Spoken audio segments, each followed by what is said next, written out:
Evening, sir.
Hello, shooters, loaders, and casters. Welcome to the Georgia Shooting Connection Friday Night Live stream. We hope y'all had a good week.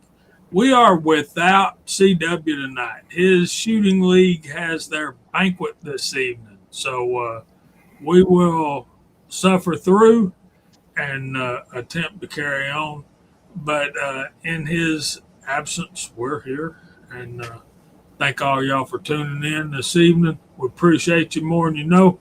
Mama, Dad, how was your week? It was absolutely,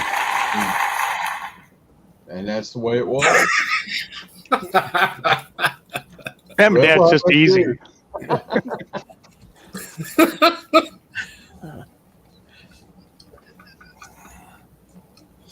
That was your cue. Go.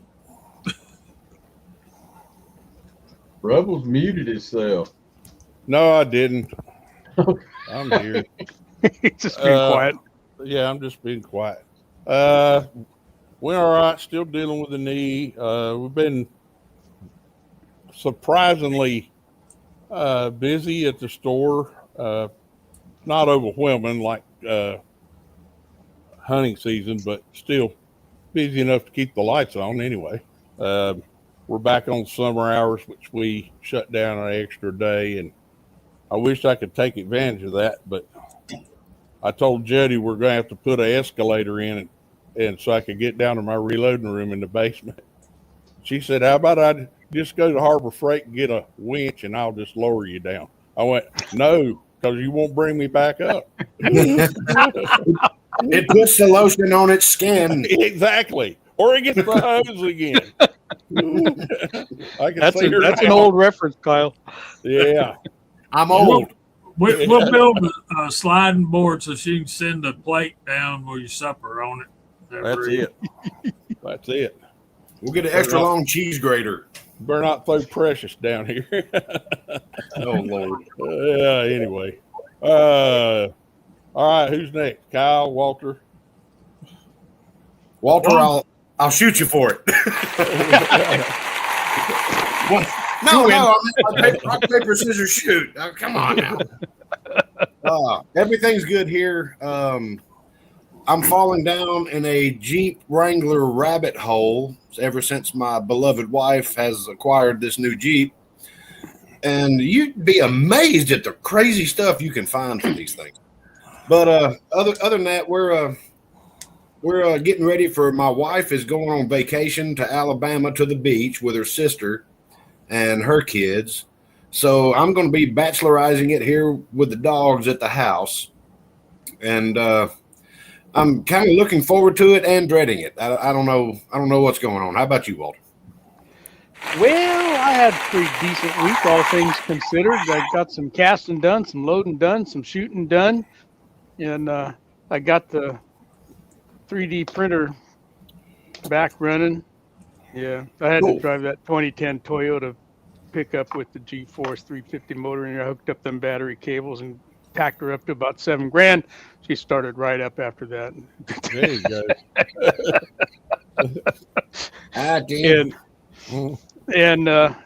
It's decent week. Back is hosed, but it is what it is. And kept moving, kept doing. So good stuff around here. How about you, Jamie? What's happening up up your way upstairs there in the attic. I got a new toy. It's a flux capacitor. No, it's just a battery jumper. It's a jump pack for your car. I have this problem, and apparently it's a common thing with the Ford little work van type things. Do y'all know what I'm talking about? Little transit connects. Yeah, that's exactly what I have. And every time I get in that thing, battery's deader than a hammer. And I got tired of walking down to the bus shop and borrowing their jump pack. So I got on Temu and ordered this thing for like $30. I can't even say, and I don't want to try. Let's just do this. Let me do this right quick, and you guys in the side chat, don't make no obscene comments, because y'all know we're trying to be a family show and a Christian organization up in here. But Brahui. I see Brahui. I'm going to add that to my repertoire right there. That's the name of Chewbacca's sister. What kind of brahui is this? I think I saw one of those one time. It was in one of them women's shop up in the mall. It was, I think. I think I saw one of them in a shower drain. I don't know. All right, guys, clean it up. Anyway, those things do work, though. I carried one on a motorbike for quite a while, and I never had to start my own, but I jump started a lot of other motorcycles. Most of them were Harley Davidsons. And we did jump start a pickup with it before, so they'll are work. you telling me there's hope? I mean, if it'll jump start a Harley, surely it'll jump start a Ford. You get about one chance on a V8, but anything less than that, they'll bump and grind for you. Plus, they're a good battery backup for your phone and your laptop and everything else, because they all got a USB output. That was my probably thought. A light. I used to carry mine camping, and it had an air compressor on it, so it was a little bit big. But I'd carry mine camping, and we'd all charge our phones off of it. My God, it still had power. Yeah, they're a handy device to have, and they will start your pickup. See, I'm thinking that like we got a 2 or 3 day shooting trip coming up to Rebels, and I'm thinking of throwing that in my suitcase or a backpack, whatever. And if my battery pack for my lab radar goes bad, I can charge that battery with it, or I could be a normal human being and charge it in the hotel room at night. Ain't like we're camping all out. Work on a pacemaker. Lord, I hope so. You got a USB port plugged into your chest there, Paul? I don't know. You a high-tech redneck. Bald and curious. Hello from the hills of Tennessee. What part of Tennessee? If you're in the hills, you're probably in East Tennessee. God's country. There's a point. He finally made it to Tennessee? There's a point on the map where Tennessee, North Carolina, and Georgia all meet. Yep. And that is just the finest country in the world. For y'all who don't know. Yep, Bald is a lot closer, Jamie. We're in danger now. Well, he ain't gonna have no excuse not to come on down here and shoot with us. Where'd he move from? New York. Yeah. All right. They don't understand all that hiya talk down there. Come on. Mo says, yo. I mean, where's the dang abuse? Come on, man. You got I'm expecting some. Bud's not going to let it roll, but Ball's here. He's going to get after him in a minute. Say New York City. I don't know if he lived in New York City, but there's my brother Ricky Baird out there. Hey, Ricky. And summer is hit in Georgia. Just Yes, let sir. y'all know. And I imagine it has in the hills of Tennessee as well. We had our first We had- temperatures over 90. We ain't had nothing but rain for 2 days. We need it. Send it. Yeah. Send it our way. I'm getting it now. So There's our brother Edward Petty. Good evening, Edward. I think it's sliding sliding a little north of us. Okay. It's rained here all day long. don't complain. Bottle it and ship it my way. I'll pay shipping. Yeah. There's I'd our buy a brother little rain right now if I could. Willie out there. We're gonna call y'all out shortly. We had a couple 90-degree days right here on the coast, first part of the week. And then, of course, everything caught fire. Yeah, I saw that. There we go. That makes me feel at home, Bo. We got to come up with some of them Jiffy rounds. Can you make Jiffy Rat Shot? Yes, sir. There's Dwayne, 7834. Good to see Hey, you you're- out there, buddy. As a proud Southerner, you're supposed to have a bunch of 12-gauge shells full of Jiffy Mix. Can you see Well, that, Jamie? He's back up north. Let's see. Yeah, we can see it. Yeah, you are getting wet. It's just green. It ain't red. There's nothing to worry about. Okay, stop it. Glenn, stop it. You did this crap last week. You reveal our shortcomings on the show. Not that we're ashamed of them or anything like that, but I think we're going to touch on 6.8 SPC, which I believe stands for Special Purpose Cartridge. Is that correct? Some piss poor cartridge. I don't know. Yeah, but we're talking about. Listen, guys, I know that I have a reputation for loving 270 Winchester, and I will say that I like it very much. I'm not in love with 270 Winchester per se. I think I'm more in love with the rifle that shoots it, and that's a Seiko Model AV made in 1988. What's I not think- to love? I think my infatuation is more with the rifle than the cartridge, but 270 Winchester has worked for me on deer very, very well, and we'll get into that later. And to GGW, is GGW back in here yet? Should have purchased a Creedmoor. SPC. That's funny. Yeah, that's a good one. Oh Yeah, man, yeah, look at that's all loud. Miss Kitty is doing her thing. Oh man, Vanessa, I ain't eat yet. To quote the movie with John Wayne in it. I got nothing for that, Miss Kitty. 50 BMG is way past my pay grade, dear. A big one. Yeah, a big one. It doesn't matter which press you get. It's going to be specific. Yeah. Pretty much, yeah. Yeah, and you need something that'll handle the bigger dies instead of the little, the standard size dies. Well, a 50, it's its own die base and everything else. I mean, it is its own press. Its own primer, its own press, its own everything. Both And they are not cheap. No.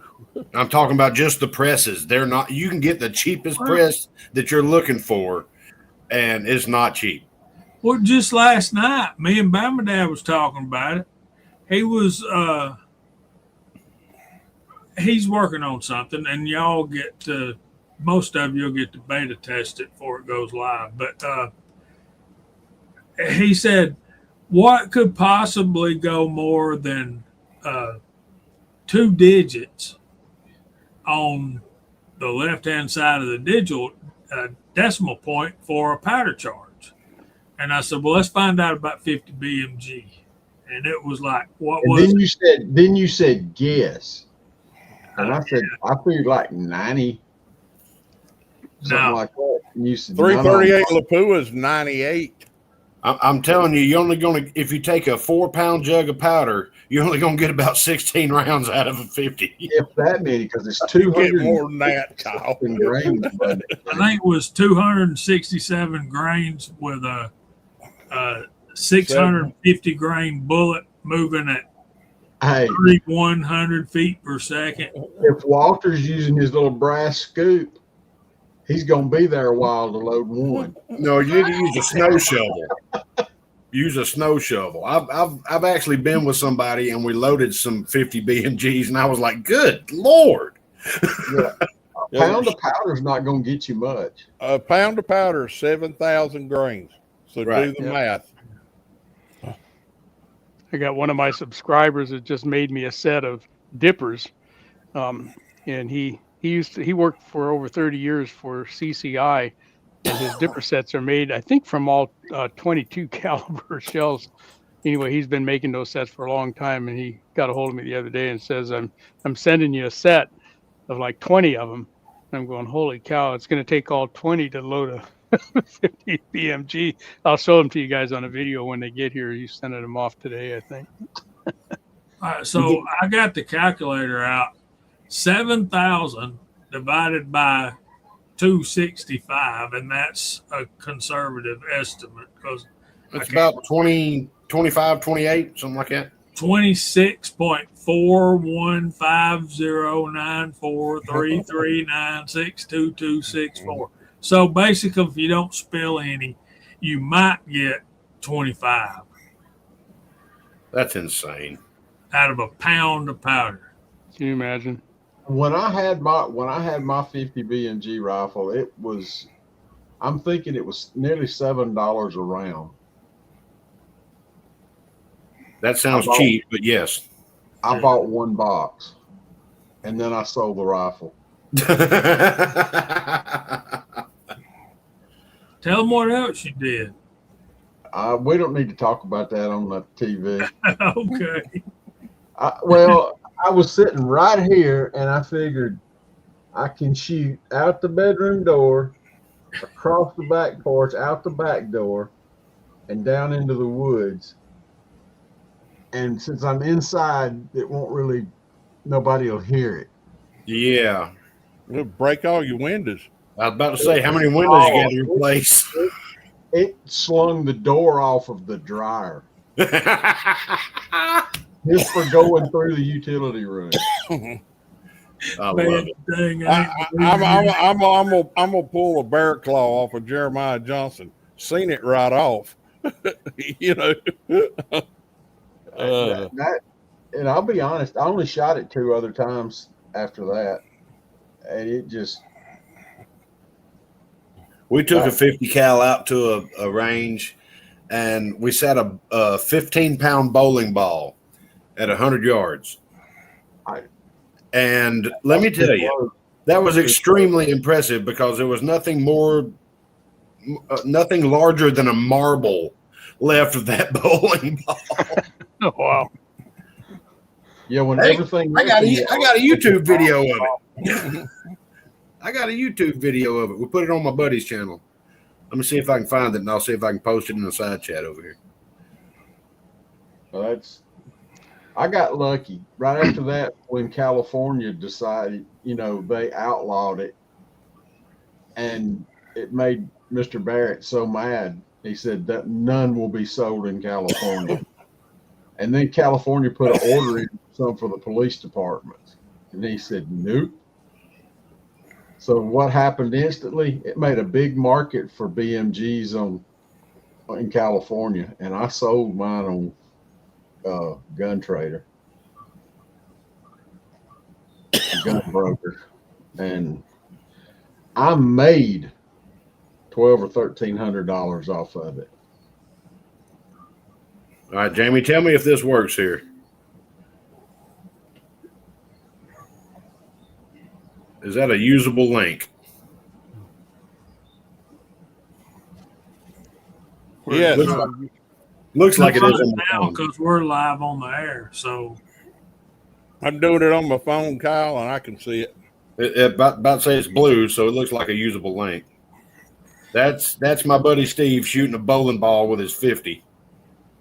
yeah, well, we don't want to do that right now. We're talking. So I'm just saying for your later enjoyment. we'll look at it in the side. We'll look at it after the broadcast. yeah, y'all do a timestamp. It's 8:24. So go back in the. Where did you post that? Oh, there it is. In the main chat. See if I can. Good, googly woogly.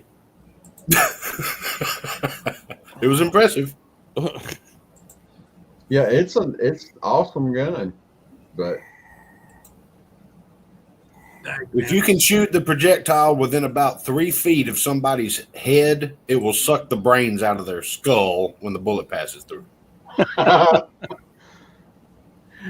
that's the kind of gun that you don't even have to pay a mortician. I mean, once you shoot somebody with it, they're already embalmed. I saw Keith Warren shoot a deer and actually miss her. He put the round right over her head and it sucked her eyeballs out. Yep. Dale, I am jealous. I am so jealous.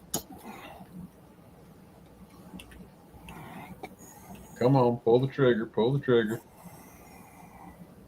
I want to watch that black. Oh my God. Are we gonna have to? Y'all share it and I'll put it on.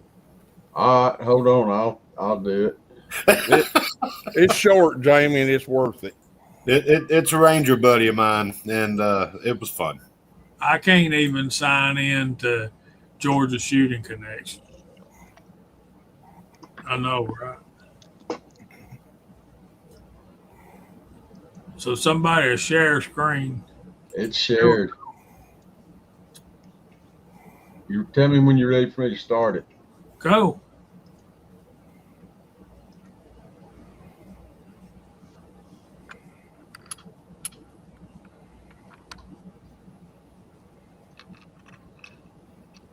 Click full screen, Bama Dad.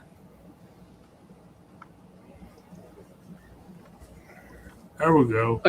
It's like loading a Coke bottle into the breech. I know. Hang Look on, at I'm going to break. get the bowling ball. Zoom in.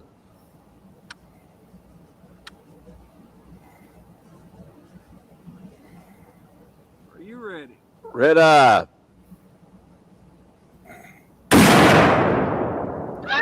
Gone. Gone. I don't. That's got "Hey Dude" written all over it right there, buddy. Hold my beer. Boy, oh boy. I That saw was one where a guy was laying in tall grass and he shoots one, and they took a picture from a drone way up above him, and the concussion circle. You got the About flying 12. V, yeah. I can't find that video anymore, but that's what took my dryer door off. All right. Tommy Boy had one of those guns. Anyway, dang, I forgot what I was going to say. It's been fun already.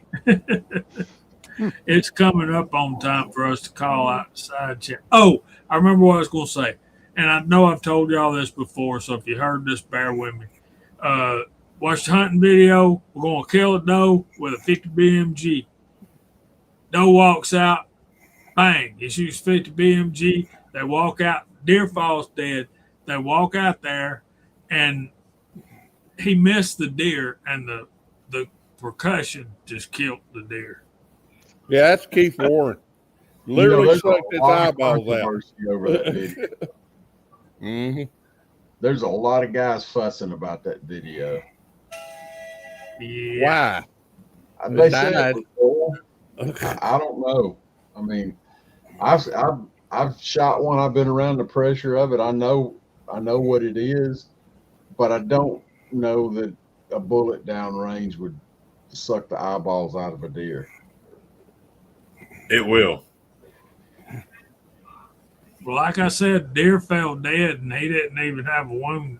Deer didn't have a wound in it. No, I saw it, but it's and it's just like, have you ever seen those pictures of the I forgot, Taliban or whatever? They'll be standing on the top of a mountain and they shoot them, and it's like a big mushy poof ball, and you just see like an arm or a leg fly through the air. It's the great pink mist, baby. Yep. Yeah.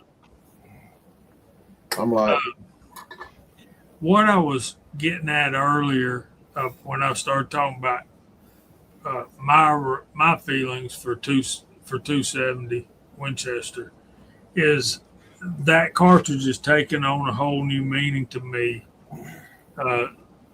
since we lost Walt Fletcher. Yep. And I'm sure Walter can relate as he was closer to Walks than I was. But, he would He come loves on here. that cartridge. He'd come in here every Friday night and tell us about it's the greatest cartridge in the history of the world, right, Walter? Yeah, exactly. It didn't matter what else you were talking about. Even if you were talking about a bus ticket from between LA and San Francisco, that 270 Winchester, the best cartridge in the world.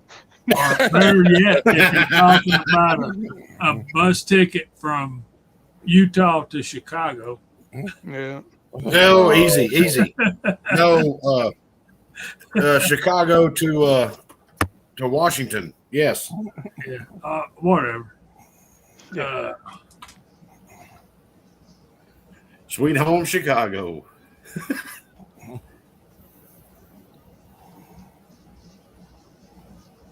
Now, some people don't think a 270 will smack you until they realize that, yeah, it's got less recoil than a 30-06, but it's still 30-06 case.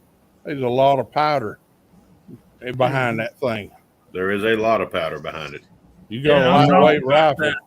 I'll talk about that in a minute. But right now, we need to call out the side chat. We got 31 folks out there, and we need to type in 270, and we'll call your name out on TV. So come on. All right. We got Walter in there. He's on the panel in the side chat. So is Bama Dad. So is Mike Hester. And then all of a sudden, we're off the dang page here. Oh, I was first. But, yeah, Kyle beat all of us. Don't fear. I got a mouse. I'm not relying on StreamYard's up arrow, which I checked. It still don't work. Anyway, It still don't work. it still don't work. All right, so we got Walter, Dale Pogue's out there too. Kyle Lusk. Wait a minute. Where did we start this? Like I said, y'all off the page. All right. Kyle Lusk was in first, I believe. Walter was a close second. Bama Dad was third. And they are all on the panel and in the side chat. There's my buddy, Garage Guy 879. Mike Hester is on the panel. Paul Loud's out there. Bobby Barlow's out there. Glenn Davis. Edward Petty, 5401. Dwayne, 7834. Ricky Baird, Papa's Place. Tommy Boy, M. Gabriel. James Pollard. Vanessa Kitty. Fudd with a Gun. 6-shooter Texan. There we go. Paying homage to our buddy, Walks Fletcher.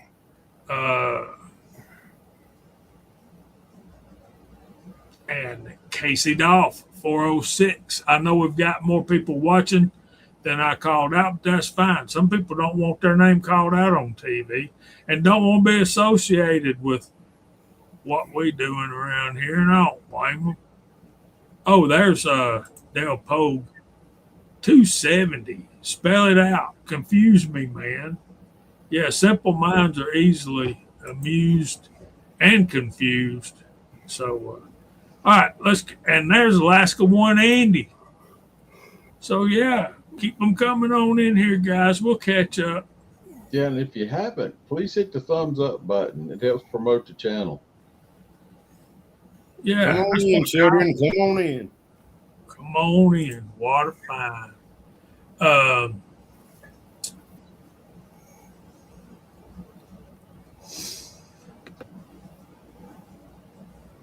Let me do this.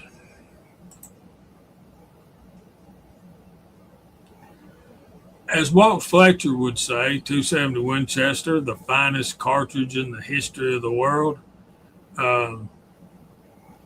This I'm looking at is a staff article from Loca Carnivore Staff, September 5th, 2025, from their website, which is locacarnivore.com. But we'll get on to that shortly. The 6.8 showdown, breaking down the best .277 cartridges for hunters and builders. So whether you're chasing elk in the Rockies, tuning a lightweight AR, or building a backcountry rifle that won't break your shoulder or your budget, the 277 caliber family offers a surprisingly diverse lineup. But with 5 major contenders vying for attention, it's easy to get lost in the ballistic weeds. Let's break down the difference between the 270 Winchester, the 270 Winchester Short Magnum, the 277 Fury, the 6.8 Western, and the 6.8 SPC to help you pick the right tool for your next build. 270 Winchester, the classic workhorse. It was introduced in 1925. Its parent case is a 30-06 Springfield. Bullet weights range from 130 to 150 grains. Velocities of approximately 2,950 feet per second with the 130 grains bullets. And it's an all-around big game hunting cartridge. The 270 Winchester is the cartridge that made Jack O'Connor a legend. It's flat shooting, mild recoil, and devastating on deer, antelope, and elk. Its long action and traditional case design make it ideal for boat guns, but it's not optimized for modern bullet shapes or short action rifles. So ammo is everywhere, and it's hard to argue with a century of success. The 270 Winchester Short Magnum, or WSM, is the speed demon. It was introduced in 2001, and its parent case is the 300 Winchester Short Magnum. Same bullet weights, 130 to 150 grains. Velocity is from 3,215 feet per second with 130 grain loads, and it's used for long-range hunting and short-action rifles. The 270 Winchester Short Magnum was Winchester's answer to the need for Magnum performance in a short-action format. It delivers higher velocity and energy than the original 270 Winchester, making it better for longer shots and heavier game. However, it can be finicky with barrel length and twist rate, and ammo isn't as widely available. Recoil is snappier but manageable. So 6.8 Western is the heavy hitter evolution. The 6.8 Winchester was introduced in 2021, and its parent case is the 270 Winchester Short Magnum. Now, its bullet weights step up from 150 to 175 grains, and its velocity is around 2,875 feet per second with a 162 grain load. And its use is for elk, moose, and long-range precision hunting. So think of the 6.8 Western as the 270 WSM's smarter, more mature sibling, although it's 20 years newer. Okay. So it sacrifices a bit of speed for heavier, high BC bullets that retain energy better at distance. With a faster twist rate of 1.1 inches, it stabilizes long projectiles that punch harder at 500 plus yards. It's ideal for Western hunters who want Magnum-like terminal performance without the bulk or recoil of 300 class cartridges. And then we get to the 277 Fury, which they call the military Maverick. Introduced around 2020 by Sig Sauer. Its parent case is a hybrid steel brass design. Bullet weights are 135 to 140 grains. Velocities are around 3,000 feet per second plus, according to military spec. So its use is military, future-proof AR platforms. So the 277 Fury is a different beast entirely. Developed for the U.S. Army's next generation squad weapon program, it uses a hybrid case to handle pressures. Listen to this, guys, up to 80,000 psi, far beyond SAMI norms. Civilian versions are throttled down, but still offer impressive velocities and energy. It's not a hunting round yet, but it could be the future of high-pressure, high-performance cartridges in semi-auto platforms. And then there's the 6.8 SPC, the AR-friendly underdog. It was introduced in the early 2000s. Its parent case is a 30 Remington. Bullet weights range from 90 to 120 grains. Velocity is around 2,600 feet per second with 115 grain loads. And its use is tactical, hog hunting, and short-range deer. Designed to improve terminal performance over 5.56 NATO in short-barreled rifles, the 6.8 SPC is a favorite among hog hunters and tactical shooters. It's optimized for AR-15 platforms and delivers solid energy at close to medium range. However, it lacks the long-range punch of its bolt-action cousins and suffers from limited ammo availability compared to 223 or 308. So, in this article's final thoughts, they say for tradition and availability, 270 Winchester is still the king. For speed and short action builds, 270 WSM delivers. For long range hunting with heavy bullets, 6.8 Western is hard to beat. For future proof AR platforms, 277 Fury is the wild card. And for tactical and brush hunting, 6.8 SPC is compact and capable. Each of these cartridges serves a distinct purpose. Whether you're building a backcountry rifle, modernizing your AR, or just chasing ballistic perfection, understanding the nuances of the 277 family helps you make smarter, more ethical choices in the field and on the bench.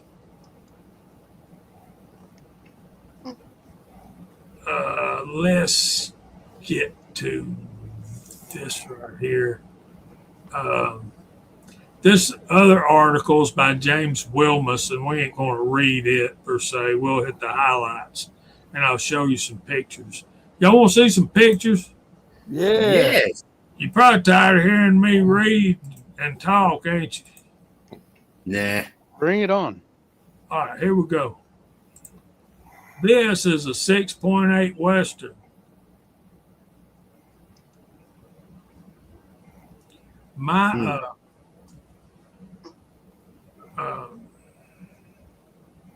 He says 6.8 Western is what the 270 WSM should have been. An improved 270 Winchester with superior bullets for a flatter shooting in an efficient cartridge that retains more energy and velocity. I think the big difference between 6.8 Western and 270 Winchester is bullet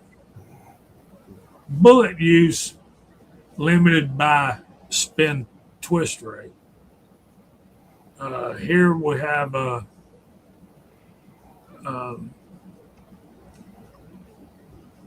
Sammy thing here with bullet weights and recoil. 6.8 Western actually kicks harder than the 270.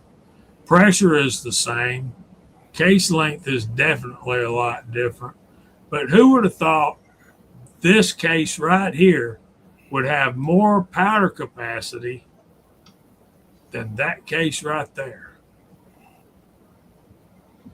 Short and fat. Gets the job done. Mm-hmm. And the trick is with these, with a 1 in 8 or 1 in 7 twist rate in these barrels, it'll stabilize heavier, longer bullets. And that makes it more efficient out at distance. You can see here 150 grains, 175 grains. We're talking about ballistic coefficients in the 0.5s. Probably got a lot more free bore or lead than a 270 Winchester too. Right. This right here is a chart, y'all. This is muzzle velocities and these bold ones at the top of each section. These are averages, and they're testing 4 different loads of 6.8 and 6 different loads of 270 Winchester. Truth be told, they probably got all they could get for 6.8 Western. There's probably only 4 different loads out there on the market, which hurts me to say. But you can see, the 270 Winchester's got it on velocity, but not energy at the muzzle. But as you go on out to range, even the velocity takes over. So those heavier bullets spinning at a faster twist rate are going to hold that velocity. That's the law of momentum, man. So that's a big, hairy deal. And this is my favorite load here, the Winchester Super X. And then you get to this chart here, which is drift and drop. And of course, everything's averaged.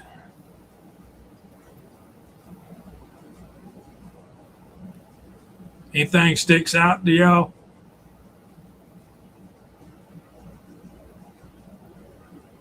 That's basically the same round that's on that new U.S. military's their rifle, isn't it?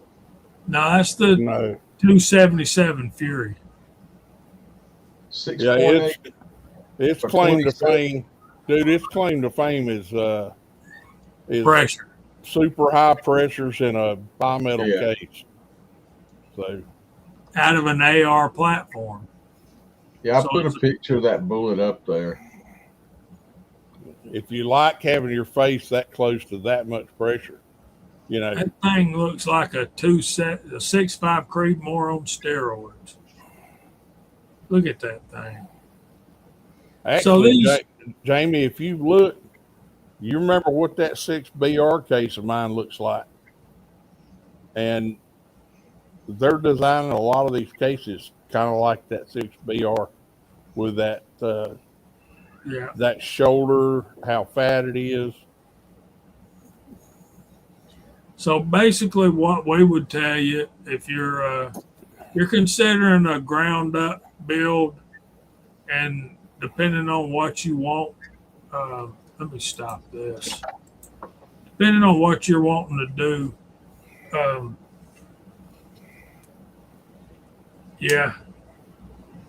there you go. Thanks, Justin. depending on what you want to do. If you got a 270 Winchester already, don't go trading it in, or maybe you want to. There's Mark Thomas. Man, I wish your internet would work on here. I believe that 6.8 Western come out right when COVID started, right when we had the ammo shortage. It did. Let me see. Let me show this. Couldn't debut at a worse time. That's the Sig Sauer 277 Fury. Yeah. And you can see that it's in the middle. It's not as long as a 270, I don't think. But it's not as short as, certainly not as short as the 270 WSM. But I think it's longer than the 6.8 Western as well. We'd have to look up data to know for sure. I don't know if I want something that's that high pressure Mm-mm. with a 2-part case that close to my head. Well, what they're telling you here is brass is not strong enough to hold the pressure that we're fixing to send at you. We got to have a steel base in that. I wonder how those two lock together, the base and the brass. Yeah, ain't that the truth? And then I heard you could reload for it, but it took a special set of dies. I imagine carbide, but I don't know.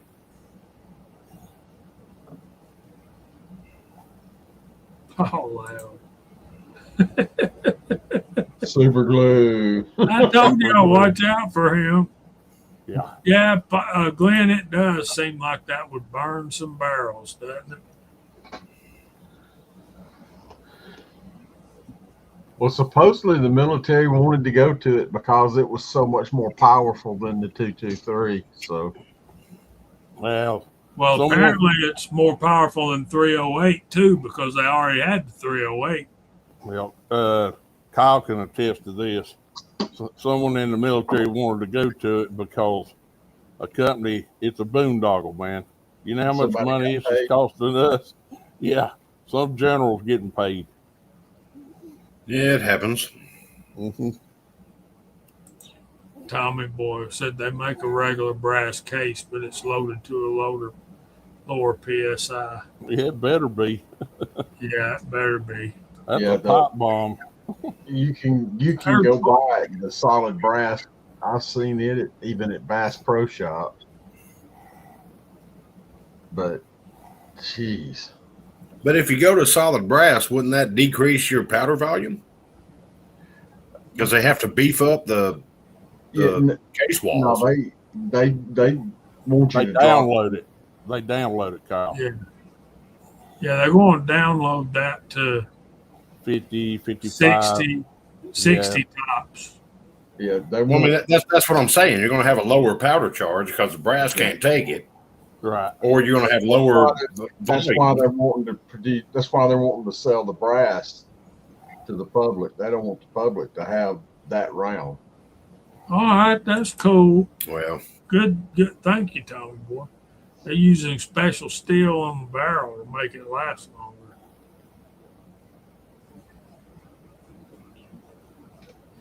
All I know is it's a good-looking rifle.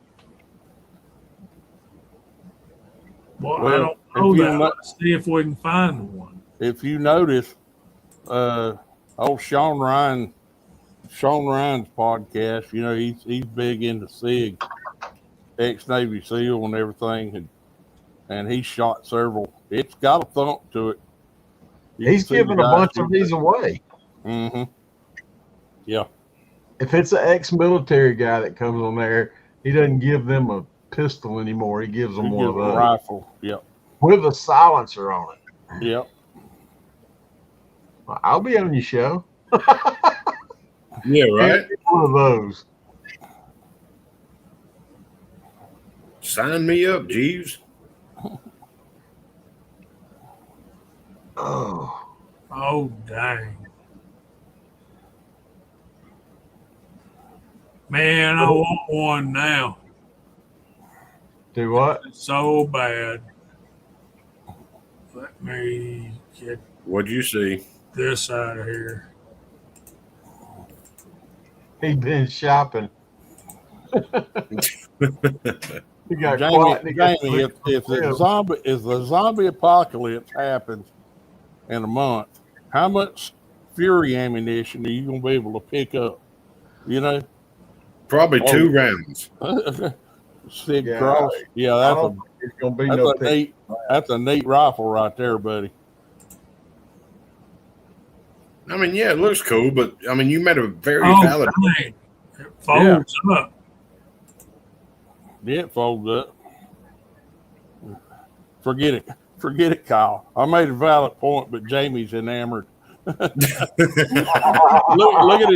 at his face. I mean, he's like, He's still grinning. That grin's Yeah. all out. hey, Jamie, wipe that drool out of your beard. Yeah, y'all ain't wrong. Y'all ain't wrong. Well, I bet. MDT's come out with their new stocks, and they're almost all folding now. Even down their cheap line.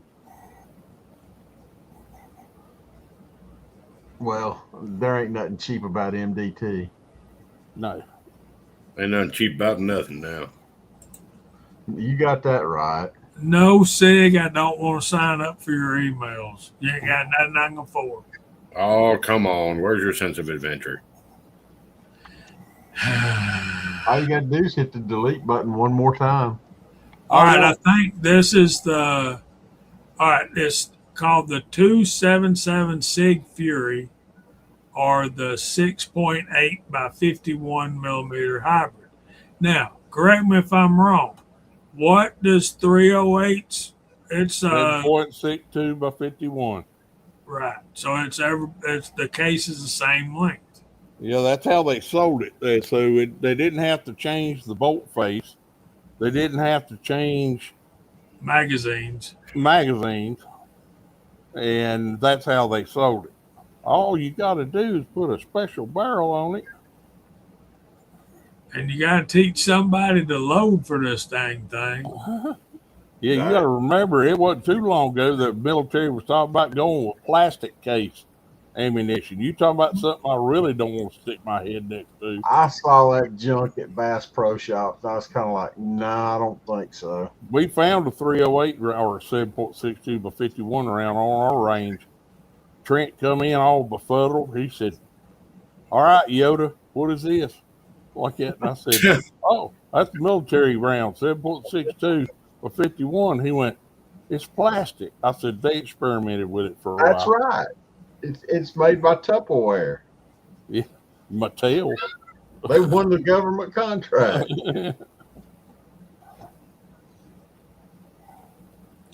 I don't think we should get off of this this subject matter without pointing out the fact that the 270 came out in 1925, and until Jack O'Connor got behind it and started pushing it, it was sitting there. I mean, it was basically a 30-06 neck down to 277. And the whole 277 thing has always been basically a hunting caliber. And yeah, Justin brings up the 270 Weatherby Magnum, which is would be the boss of all of them. So yeah, let's see if we can find out anything about that. Yeah, Weatherby cartridges don't get much love. Well, but they're hot rods. They are hot rods.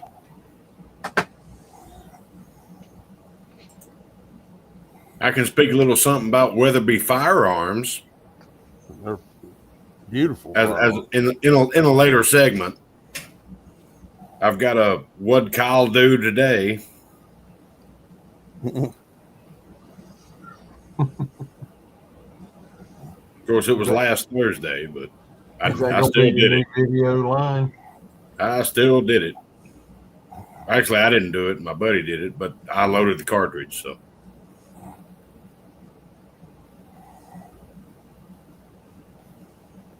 and if y'all want to get into that, we can get into that. So we got charts and graphs and drawings, but nothing really. They highly recommend hand loading if you're going to do that. The 270 Weatherby Magnum. Because it can shoot a 100 grain Hornady soft point at a throat melting velocity of 3,760 feet per second. You got to watch where you shoot that because you'll open a door to another dimension. That is different. That is. We're different. talking about 130 grain Hornady interlock at 3,375 feet per second. Jesus. What was it the mechanic on Star Trek said? We're giving her all she's got, Captain. That's Roy Weatherby for you. Yeah. Warp factor 1, Mr. Sulu. Mm-hmm. Yeah. Good. 150 grain Hornady interlock at 3,245 feet per second. That is cooking, dude. Yeah. But they're all that's chronographed it with 26-inch barrels. And if you got a belted Magnum, you need a longer barrel. And heaven forbid you get into one of these things and you have to buy Weatherby ammunition. Oh, good Lord. Ooh, Lord. You're getting up to a C-Note a box. Yeah.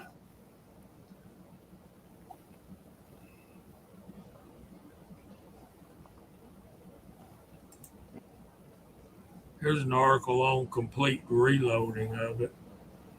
And we got a Gun Digest article about Weatherby ammo. And we'll show these. Yeah, we got to show this. If you ever This get a is- wet, go ahead, Jamie. I'm sorry. This is just ammo and data. This is ammo brief from Gun Digest, and it's from 2023. And you can see that's a belted Magnum case, so it's yeah. If you ever buy a Weatherby and you go to hand load for it and you try to touch the lands, you realize Rory Weatherby, he made that throat like that for a reason. That way it gets a little pause before it gets the rifle. Look at that.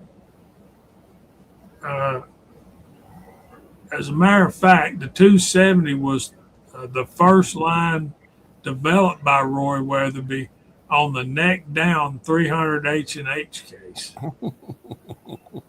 Man, that's scary crap, dude. Yep. Who thinks this stuff up? Roy Weatherby. And here's a chart. There's your velocities. 90 grain, hollow point, IMR 4350, 73 grains, Kyle. 3,800 feet per second with 2886 energy. Yeah, I'm gonna take that groundhog hunting. Yeah. Why? You ain't gonna be able to prove you killed nothing. You have to take a picture of the blood Oh, yeah. spot. The crater in the ground. Yeah. That's a daggum meteorite, Mike. You didn't kill no groundhog right there. Look at this one right here. 140 grain TTSX. That's not lead, y'all. I don't know what it is. That's Barnes. That's a carper. That's Barnes. That's a copper bullet. 3,400 feet per second at 140 grain bullet and 3,337 foot-pounds of energy. That is depleted unobtainium, is what that is. Yeah. Good. Yeah, look at that case. And if you notice in this article, we'll scan it quickly. Nowhere does it show a price. You know why? Yeah. Because it's made of depleted unobtainium. Because if you have to ask, you can't afford it. That is true. The other day, I asked wife, I said, what does Rolex cost nowadays anyway? More than I give a dang about what time it is. I think a presidential now is about $20,000. That's doubled since about the early 90s. I don't really care what time it is that watch? bad. For a watch? Right. Yeah. No, I'll look at the sun. Thank you. Yeah. Yeah. There you go. If you have to ask, you can't afford it. That's it, right there. You know, the old guy I bought the shop from, there ain't no other rifle made but a Remington. That's his belief. He said, you look on Weatherby's website, they guarantee 1.5 MOA.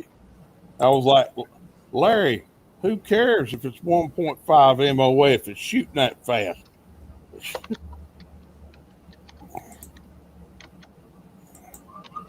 I can't do that math. Can you do that math, Walter? 150 for a box of 20 GPs. Holy smokes, I was wrong. Yeah. That's Wow. $7.50 every time you squeeze the trigger. No, thank you, Mr. Wiley. Yeah. Pull the trigger once, there's my breakfast. Pull it Yeah. again, there was lunch. Pull it again, there's dinner. And we still ain't hitting paper. What the hell? Right? Yeah, you better have your scope on, boys. I'm telling you what. Yeah, that's what I want. So Rolex Day-Date Platinum Presidential. $79,295. What? 79,000 for a watch. And I thought that this watch that I carry in my pocket that actually makes phone calls, connects to the internet, and I can talk to people across the world on, and it cost me $300. I thought that was a little expensive. I'm damn sure not paying that much for a watch. There's That's Tread. what I Y'all was gonna feel say. Tread howdy out there. Hey, big Howdy, guy. howdy, howdy. Hey, Tread. Tommy Boy says Remington guarantees 4 inches for warranty. Yeah, they'll Yeah. shoot better than that blindfolded. Jamie, can I take just a second to get the ammo warriors on board on letting the manufacturer know something? Absolutely. While you do that, I'm gonna go to little boy's room. So Okay. carry on. Well, you've got the picture that I wanted to post, but you can post that in a minute. No, I can't. Do what now? No, I can't. Oh, okay. He's going to the bathroom. Well, okay, all right. But I sent him a picture. My buddy Rob, who lives in Vegas, who came out here for my wedding, he was amazed at one of my holsters. And I said, here, just put it on and wear it for the week. You're here for a minute. Just wear it around. And he wore it. And he was like, I love this thing. And he went and bought one for one of his Glocks. And he loves it. He's a mechanic. He's up and down, in and out, very active. And he loves this holster. It's extremely comfortable and all this. And I'm sure that a lot of y'all have heard of this company. It's called Galco. And they have a certain line of holsters. The line is called King Tuck. And Rob went to their website to order another holster, and he noticed on their website it said closeout. And him and I are both of the opinion we don't know if they're going to the King Tuck 2 or whatever, or they're just discontinuing the line, which doesn't make sense because everybody that I've let use one of mine has, bought several for whatever pistols they have. Kyle, they said it's been replaced, and they give on a Reddit article, and they give the model numbers, but they don't tell what they're called or. Well, see, I don't know any of this. What I want is everybody out there that wants to send Galco an email and say, are y'all dropping it? Or are y'all just making a 2.0? What are you doing? Because, this is a great holster. It's an inside the waistband concealed carry holster that is phenomenal. It's extremely comfortable, leather against your skin, and Kydex on the outside. And I've got several of them for many different handguns, and they're all perfect. And I would buy more, but I don't need them because they don't wear out. It's Galco. But if y'all want to dig a little deeper into that or something like that, and just send them some emails, because it takes emails from people like us to send to people like them saying, hey, what are you doing? And why are you doing it? Same thing I ask myself every day when I clock in for work. What am I doing and why am I doing it? But I just didn't know if the side chat would be into that or not. Jamie's got a excellent screenshot that Rob sent me of their website. Says what it says, closeout. Yeah, closeout.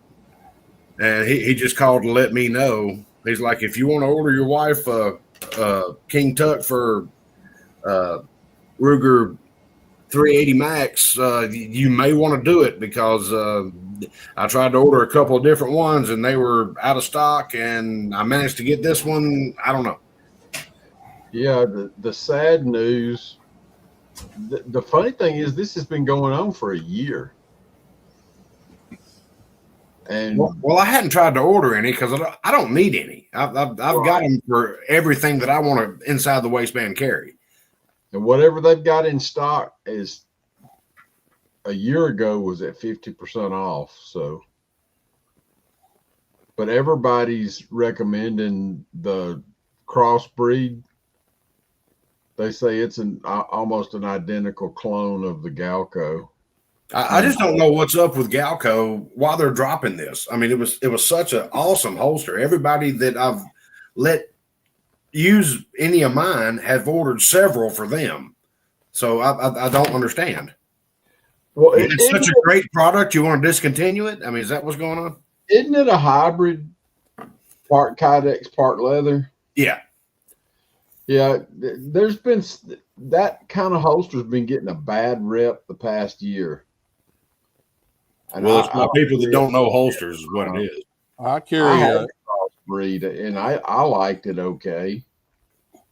I carry I forget what holster it is. It's part Kydex and part leather. It's high dollar, and matter of fact, had a part of it break, and they replaced it, no problem. And leather's way more comfortable than Kydex, but if you combine the two, you got best of both worlds. Yeah. You got retention. What I love about it is you can draw with it, and you can reholster without looking like a ballerina. Right. Holding the shirt out, dancing around in a circle, and all this stuff, trying to figure out which angle to do it. No, it's natural. Boom, it's back in. And the only problem that I've ever had, and I've had this holster for over 10 years, is one of the retainers that held one of the clips on, and it was only one. And there's 4 retainers per each clip. One of them broke. And it's my fault because I'm wearing pants that are too tight and all that stuff because I didn't want to buy new pants. But they fixed my original holster, and they said, Kyle, this holster has a lot of wear on it. You've obviously used it a lot. We're sending you a brand new one. Enjoy it on us. They sent me a brand new holster and repaired my holster. That's Galco service for you. It is a spectacular service. I cannot believe they're discontinuing this.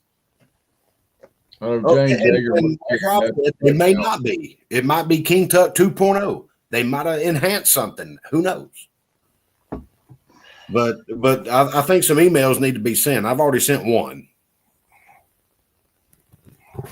I just wish I could provide receipts and everything.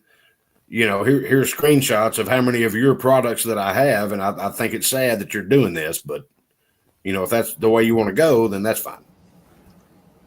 Yeah, it's kind of, I don't run your company. You know what you can do and what you can't do. Yeah, exactly. I just think you're doing your customers a disservice by canceling this model.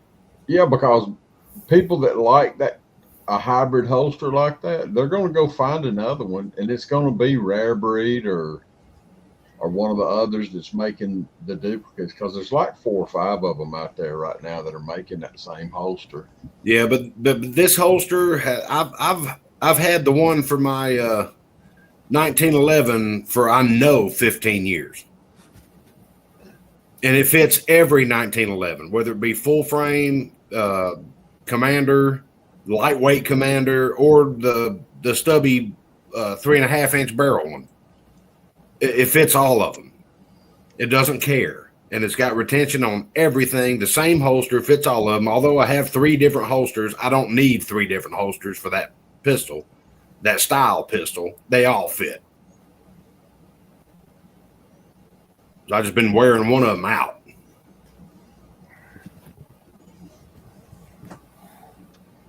I don't know. I just thought I'd throw that out there. Well, I don't know their model numbers, but I'm gonna post it in the.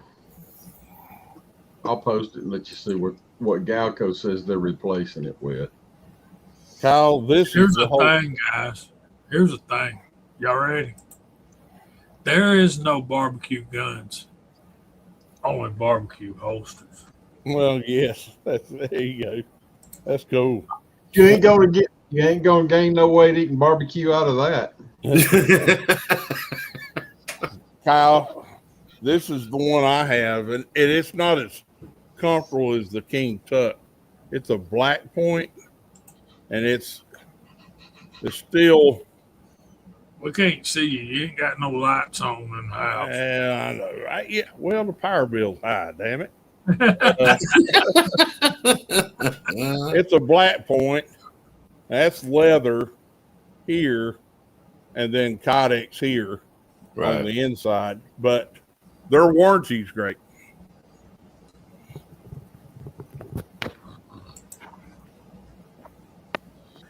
Bama Dad says that holster is replaced by the same model number, just add a B on the end of it. So it may be the King Tut 2.0. Okay. And that kind of makes sense. And these 1791s, that's fine leather, guys. That's good stuff. So, can I give a quick public service announcement before? hey, man, you done been talking for 15 minutes. Well, that was just holsters. Hey, I've been quiet for the last 2 months. Come on. Go ahead, brother. I'm just picking on you. I know. For all of you guys that reload, especially rifle cartridges, I had a mishap that happened with a friend of mine shooting my 308, and he was like, "Kyle, I can't open the bolt." I'm like, what do you mean? And so I go over there and I double check my gun, and sure enough. And see, I do all my priming on the press as I'm doing other things. I load my 308s on a 550, so I'm doing several things at once. So I can't really tell if there's something wrong with the primer. Maybe I should start hand priming these. I don't know. But I have no clue how many times this particular piece of brass has been loaded. The only thing I can figure is it was a loose primer pocket, and I load my 308s hot, because that's what this particular rifle likes. and it blew the primer out. I still don't know where the primer is, but it froze the round in the chamber. The bolt locked. I finally got the bolt open. I had to extract the cartridge or the case out of the chamber with a cleaning rod, and I got it out, and there's no primer. And I did double check. A primer will not seep back into it. And there's a whole lot of excessive carbon and all kinds of stuff on the bolt. So, guys, start with some new brass and keep track of how many rounds you got on them. Because, I mean, some of these may be 10, 15, maybe 20 reloads. And you don't want this to happen because it killed a gun at the range. I wasn't going to go into terrible gunsmithing right there on the range and all that. So I just put it back in the case and took it home. Dang, I love it. Wait a minute, what happened? Yeah. Fall out. There's your problem. Ain't got no primer. Ain't got no primer.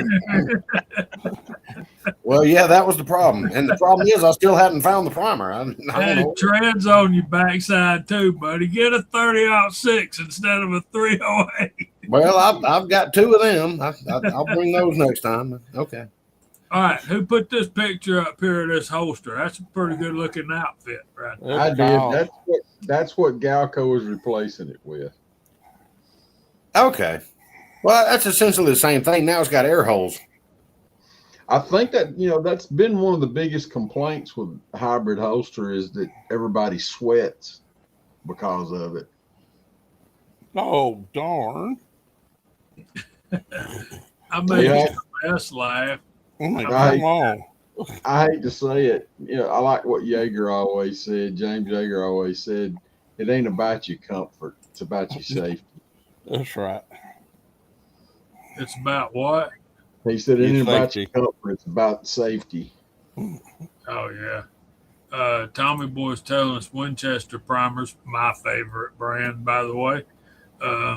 Having trouble with primers burning through. Well, this one burned away. It's gone. Mm. Yeah, They thin that price down too much. yeah, it's down at Bobo's house. Kyle, that primer's somewhere. Yes. and where it is, I'm sure it's flat and intact. Well, you don't just hopefully it ain't in your trigger mechanism. It's not. I've already had all that apart. I was like, where is this thing? Jesus. Yeah. All right. Well, Bama Dad, thank you. I'm going to send Rob a text message on that right now that they are upgrading To the crossbreed. to essentially 2.0. Yeah, that's right. Paul Loud says you're a step ahead reloading that one next time. You don't have to deprime it.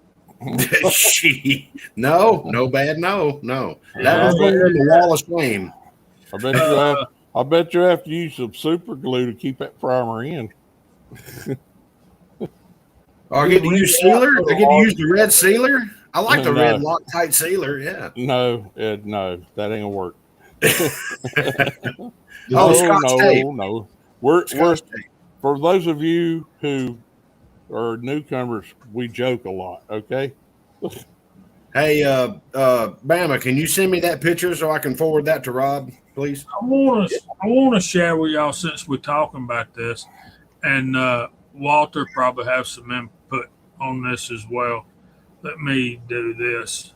Talking about priming off the press.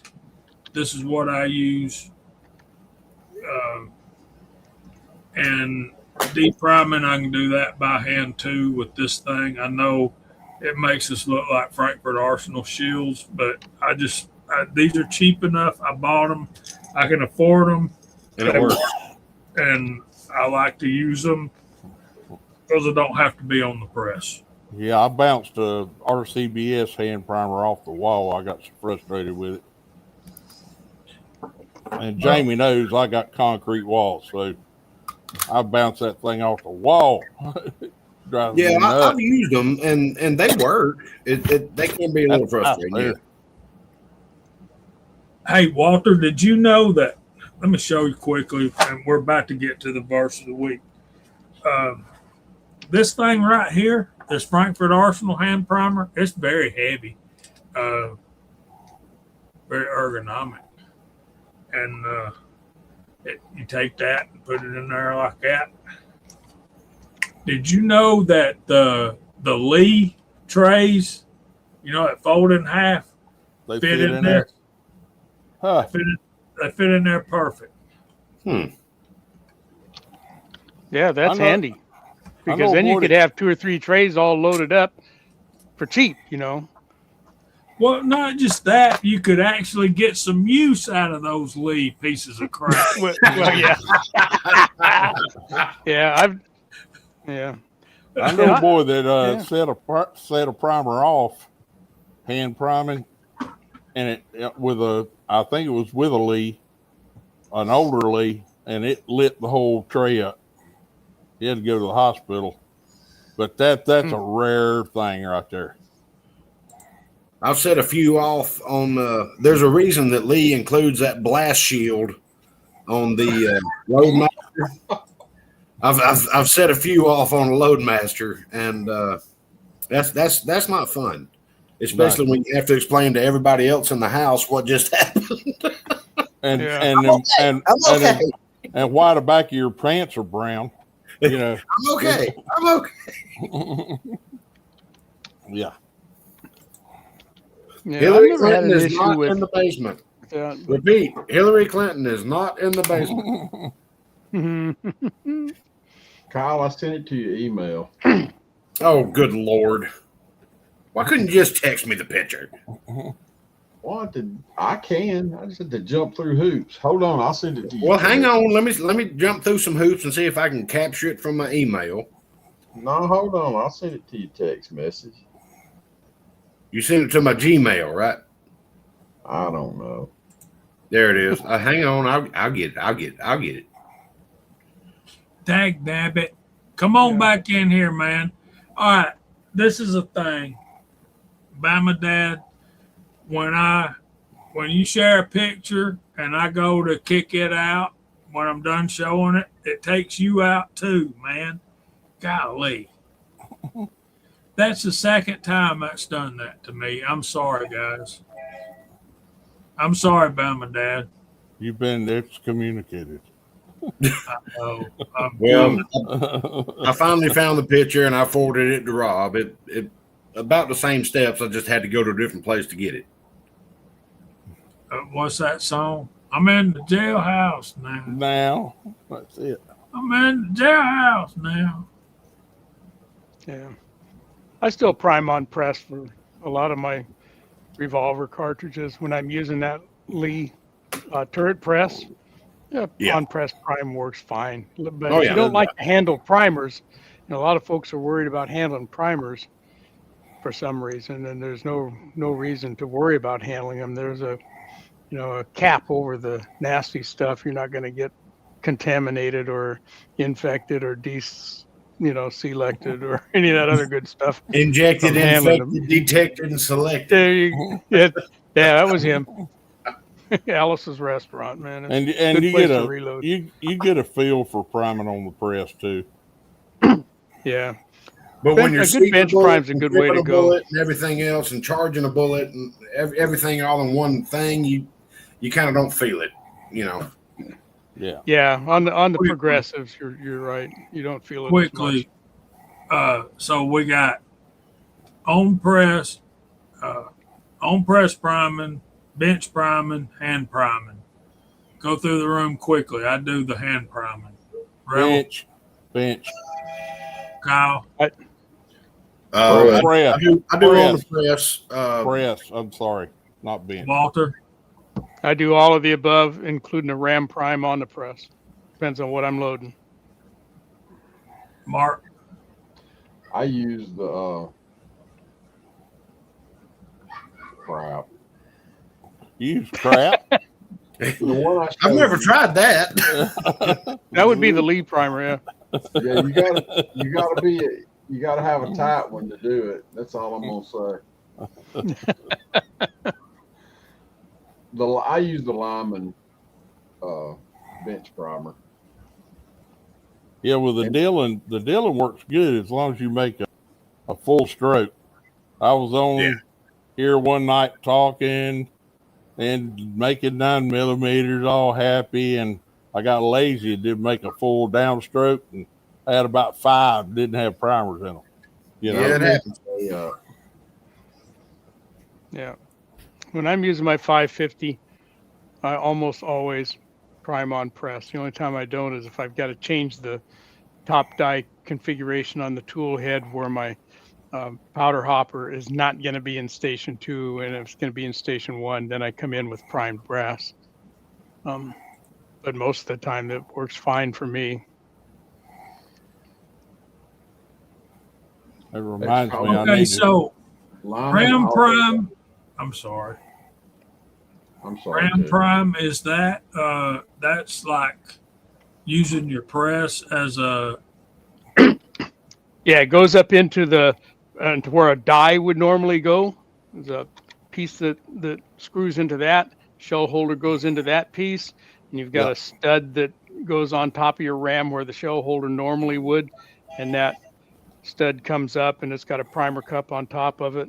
You get a really good solid primer seat that way because you got all that horsepower on that long arm of your press.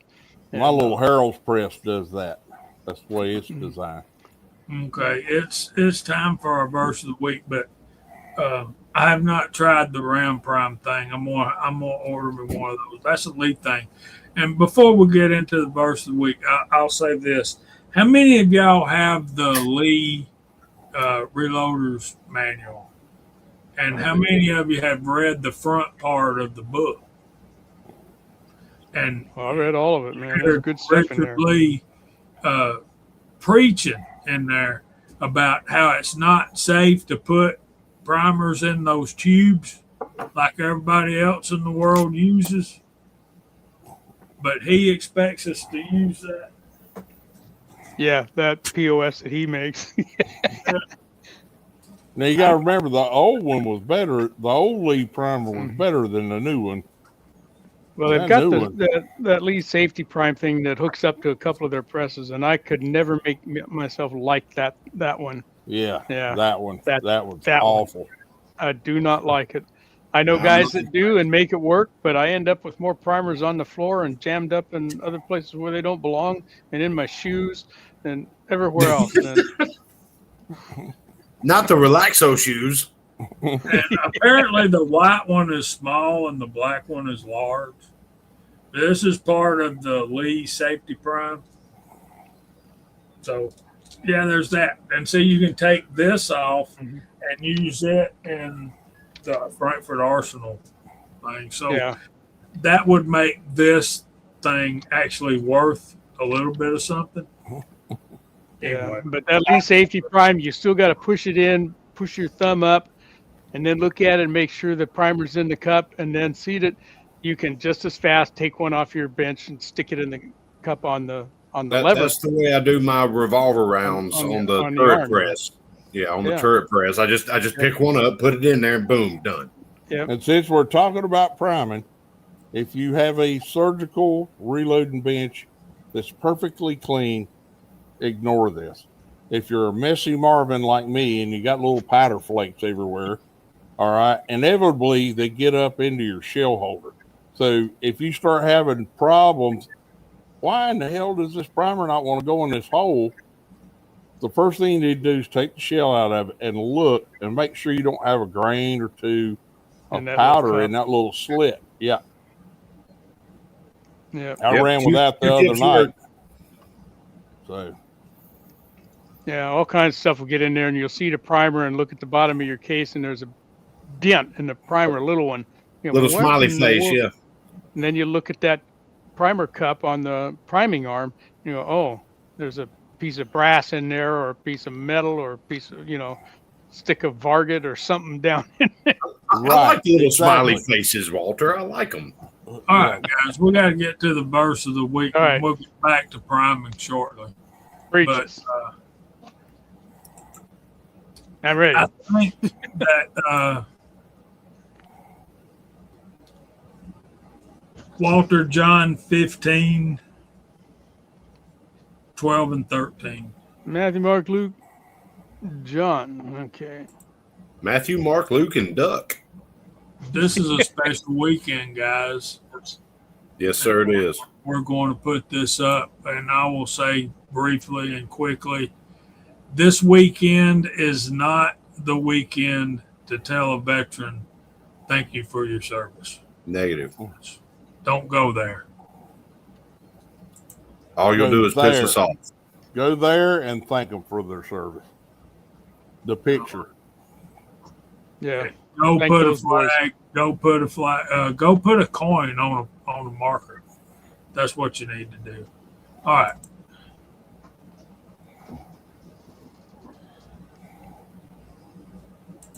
And then their teenage kid's going to get the coin and go see if he can get him a free beer. John chapter 15, starting verse 12. This is my commandment, that you love one another as I have loved you. 13, greater love has no one than this, than to lay down one's life for his friends. John MacArthur's study Bible points us to 1 John 2, 7 through 11.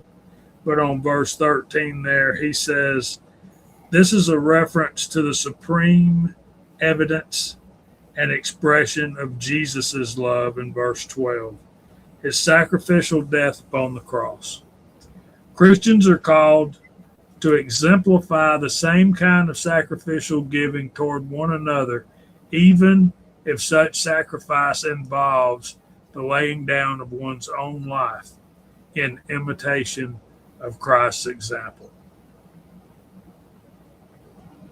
That's what our veterans are committed to do. And that's what many of them have done. And that's what this weekend is about, where we stop and we pay homage with respect and gratefulness to the members of our military who have gave that last true measure of devotion in preservance of our country. Yep. Every one of those flags out there represents somebody who fully believed that you can't vote freedom in. You've got to fight your way into it. And if somebody wants to get rid of it, you're not going to be able to vote it out either. You're going to have to fight it out of us. And those folks believed that. Amen. Yeah. Jesus spoke these words to the disciples. They stood in the upper room, having risen from the table. We sense the emphasis created by repetition. Jesus really cared that his disciples love one another and that they do so according to the measure and quality of his love for them. Dodds there says, perhaps they expected minute detailed instructions such as they had received when they were first sent out, Matthew chapter 10. Instead of this, love was to be their sufficient guide. Dr. David Guzik also quotes Barclay there. He says, we are sent out into the world to love one another. Sometimes we live as if we're sent into the world to compete with one another, or to dispute with one another, or even to quarrel with one another. Man, that feels so much like life sometimes. And what is that measurement? Is as I have loved you. His love was at once the source and the measure of theirs. Tenney there says, unity instead of rivalry, trust instead of suspicion, obedience instead of self-assertion must rule the disciples, common laborers. And right there in verse 13, Guzik says, greater love has no one than this, than to lay down one's life for his friends. Jesus described the measure and the quality of his love for them to use as a pattern for the way they should love each other. His love is complete and of surpassing greatness, laying down its life. No man can carry his love for his friends farther than this, for when he gives up his life, he gives up all that he has. This proof of my love for you shall I give in a few hours, and the doctrine which I recommend to you, I am just going to exemplify myself. So, Jesus not only is the standard of love and of devotion, but sacrifice. And he was the perfect sacrifice. And we'll probably get into that if we haven't already. But the thought of being called Jesus's friend is a little bit beyond my grasp. But we have examples in the military. We all have known someone and who has paid that last great true measure of devotion for our country. And that kind of love can only come from God. And I think Jesus is our example. And that's what we need to be focused on this weekend as we remember those who have sacrificed their life for our country.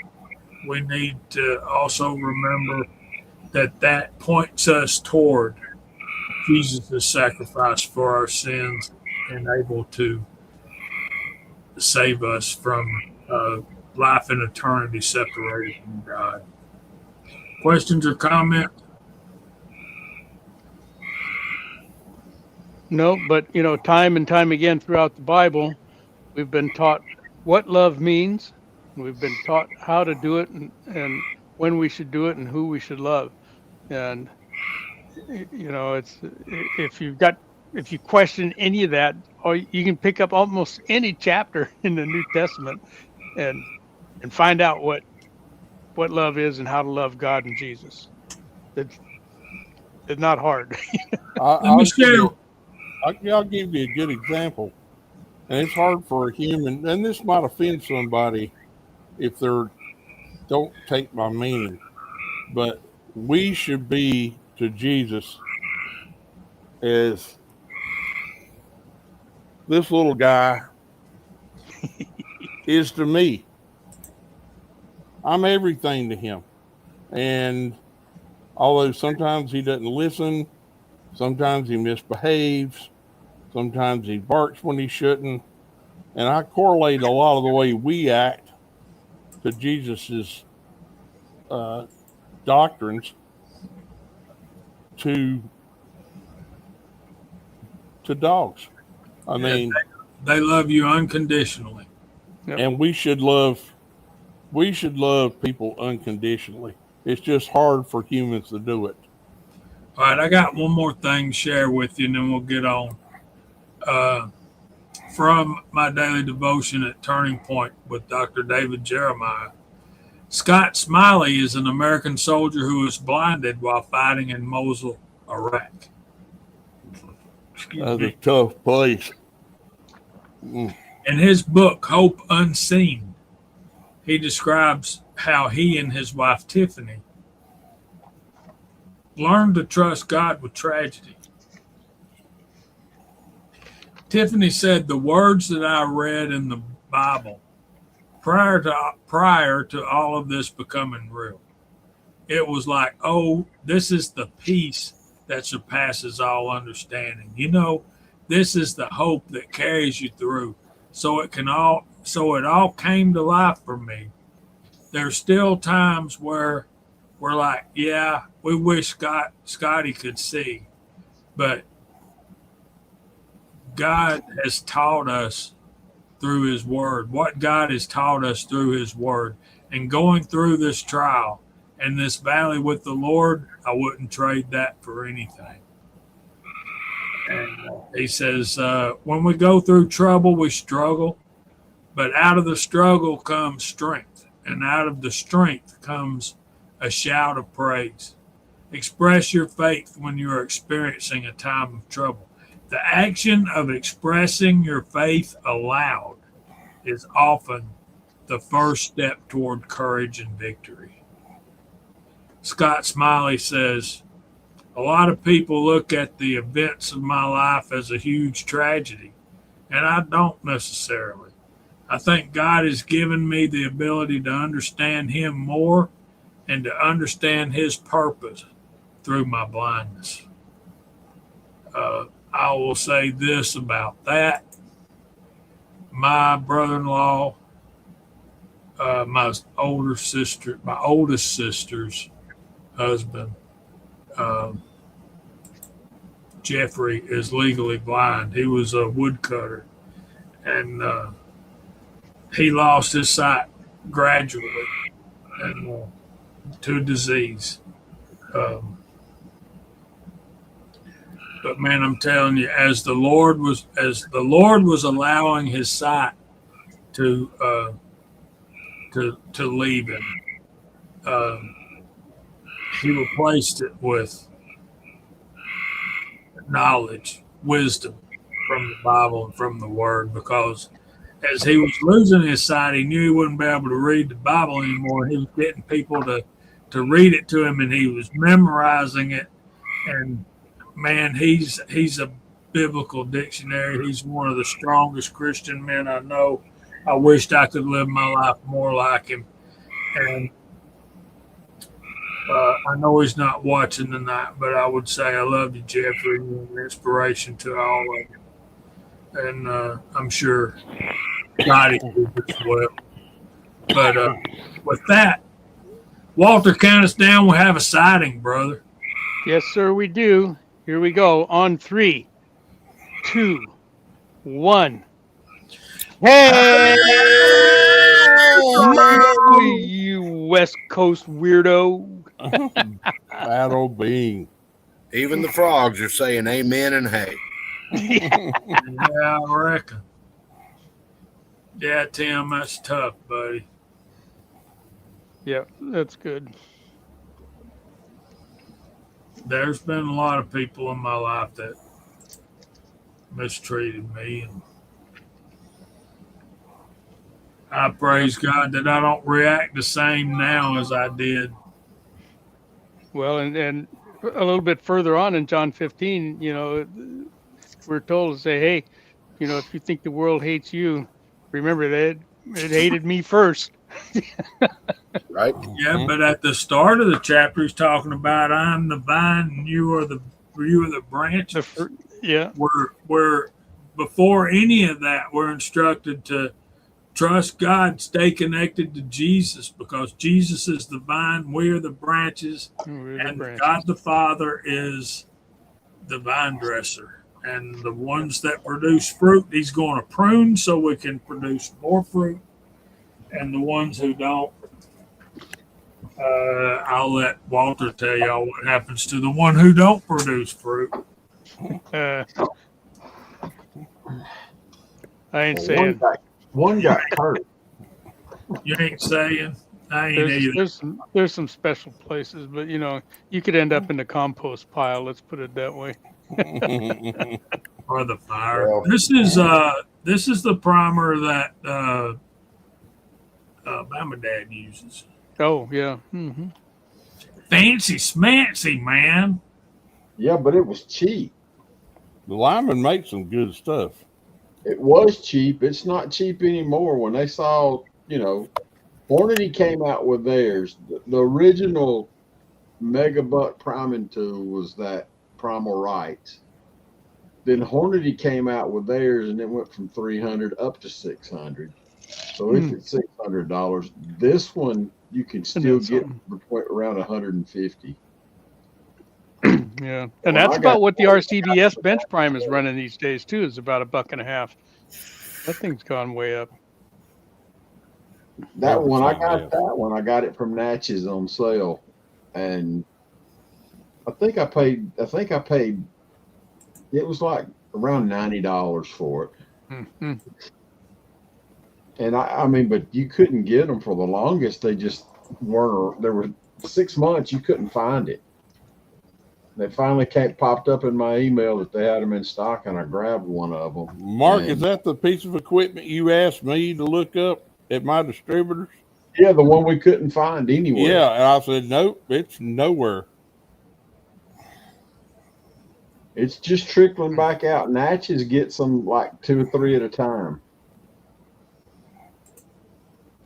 And just happened that when it showed up, it was like one of those nights where I was up 2:30 or 3 o'clock in the morning, and I just happened to check my email, and when I did, it came through, and I jumped out there and bought it on the spot. All right, here's the Hornady one. I'm not even sure how that works. It's just Apparently put your case in there. yeah, it does have primer tube. It's auto feed. I And bet you have to That use. one is practically the primer rights. I bet you have to use Hornady shell holders with that thing. I think that Primal Rights is actually suing Hornady over that one. Well, so much of Hornady stuff you have to use Yeah, Hornady they're shell holders with it because they got Yeah, bigger hole in it. I'm like, no, I ain't doing that. Drive careful, Mock. Well, I don't like it when somebody loops you in and so that you got to buy everything from them. Yeah, that's like the old beta and VHS things on, when videotape first got started. They weren't cross compatible, and that just didn't work out. Well, Betamax and VHS. We're the only generation that has had to go from having everything on vinyl to getting cassettes to getting CDs to getting MP3s and downloading everything from some thing you had to buy. And hell now we just pay subscriptions monthly to listen to music. I don't do any of that. I don't listen to the radio. I listen to my engine. I drive a 20-year-old truck. It pays you to listen to you. We went from beta to VHS to DVD. Now it's Blu-ray, and now there's a pay subscription to just watch anything you want. Yeah. But that's why we're all mad. All right. Tim S. says, I am not a fan of Hornady. I am. And let me quickly share why, and then we got to start going through the room, clear the deck for let's talk about bench rest. I am a fan of Hornady because they produce ammunition, but at the same time,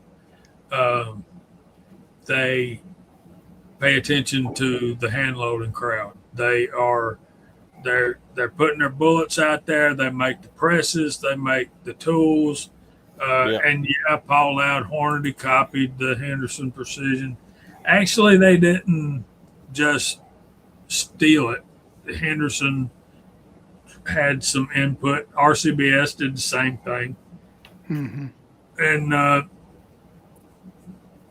Hornady and the RCBS is taking a couple of bills off the price of the Henderson. So Henderson's still making their money. Also, for you guys that are interested, I got an email. I got 2 emails from Hornady today. They apparently have had a busy week. The Hornady podcast, which is geared toward, online commercial. Okay. All right. We'll go with that.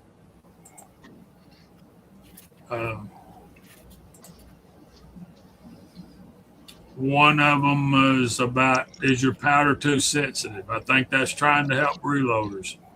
Hornady does not make powder. They do have some conglomerations with whatever, Hodgdon's, but they also have, they released episodes 230 through 236 this week of their podcast. Now, it's up to you whether you want to go listen to it or not, or whether you want to have the opinion that they're a commercial. But these are not all talking about. They're not all about Hornady stuff, like the future of rifle barrels. Hornady don't make rifle barrels.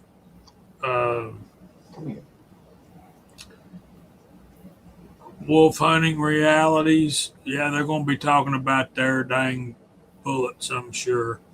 But, a company like Hornady that actually pays attention to us as reloaders, I appreciate that. Yeah. And yeah, their podcast may come across as a commercial, but It's not just them. Everybody does the same thing. Redding does it. They all do it. well, my point there is there's 6 I got notified about, and most of them's about things other than their stuff. Anyway, Oh, and you gotta admit, Hornady was pretty cute on that April Fool's Day when they did that one about the bullet that tracked whatever you shot it at. If you've never seen it, it was funny. I missed them.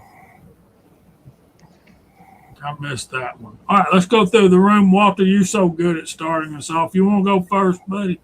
Sure, I'll be quick and easy. Not necessarily in that order.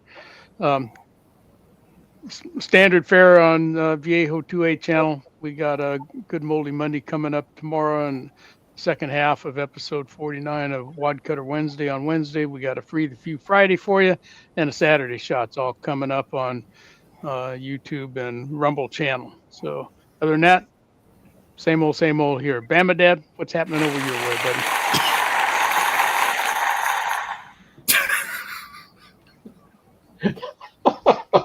Who ate their beans tonight? Is that supposed to be I can't do nothing but applause? laugh. I thought it was a big giant. You know what? I've got the project that I shared with y'all. I'll be working on it most of the week, coming up during the week, and good things happening. And I'm gonna be, once I get this one other hurdle jumped over, I'm gonna be sending you a Mac version so you can play with it. Other than that, that's about it. Somebody take that button away from him.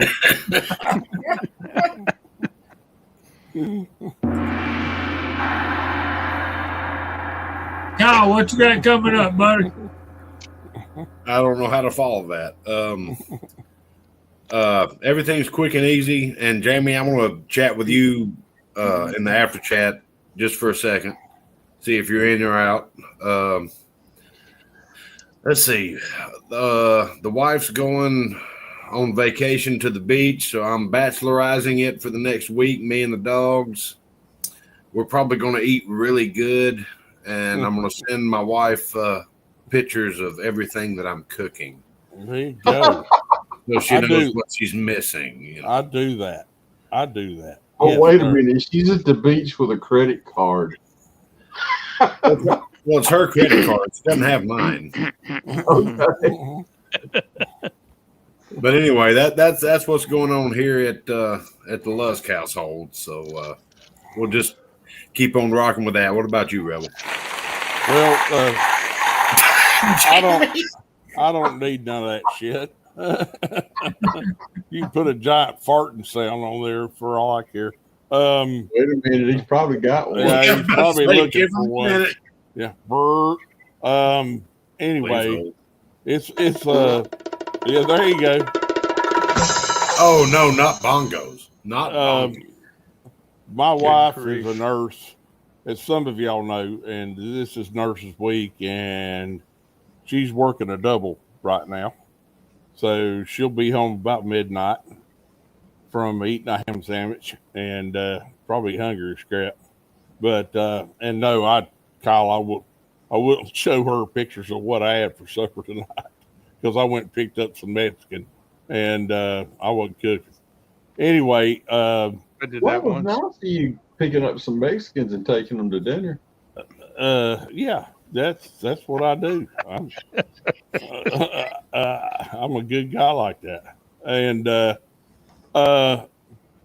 I've been working on a custom 222, and hopefully, weather cooperating and everything, I'll be able to show y'all a three or five shot one hole group. I'm getting there. I told complaining about the ladder test, and Jamie sent me a little encouragement. He said it's still pretty good, Grandpa. Like that, and I was like, well, it ain't good enough yet. So I'm gonna bring every bit of accuracy I can out of this thing, and that's the fun part. I fuss about it, but that's the fun part. Once it's over with, I'm looking for a new conquest. So that's my problem. I don't have the wallet for a new conquest. I'll just have to go kill crap with what I got. But there's always hope, man. They could always discontinue that bullet. Yeah, Yeah, that's right. That's right. You talking about pissed off? Yeah. Happened to me. All right, JB, you're it. All right, man. Thank y'all for watching. Thank you for hanging out with us. Thank you, Tread, for putting in the links over there, guys. Meet still on schedule. Absolutely. As far as I know, is that a true statement there, Rebel? Yes, sir. Yes, sir. All right. I'm gimping, I'm limping, but whatever. Next time you'll see me after this time, I'll be bionic, probably. Uh-oh. Yeah. Hey, can you get a taco truck to come by the range? But I have bionic. one. Is it? Yes. Is that where you bionic. wear rainbow colored clothes and stuff when you're bionic? What is that? No. That's why okay. when That's I move different, all right. when I move, Walter, it goes no. Yeah,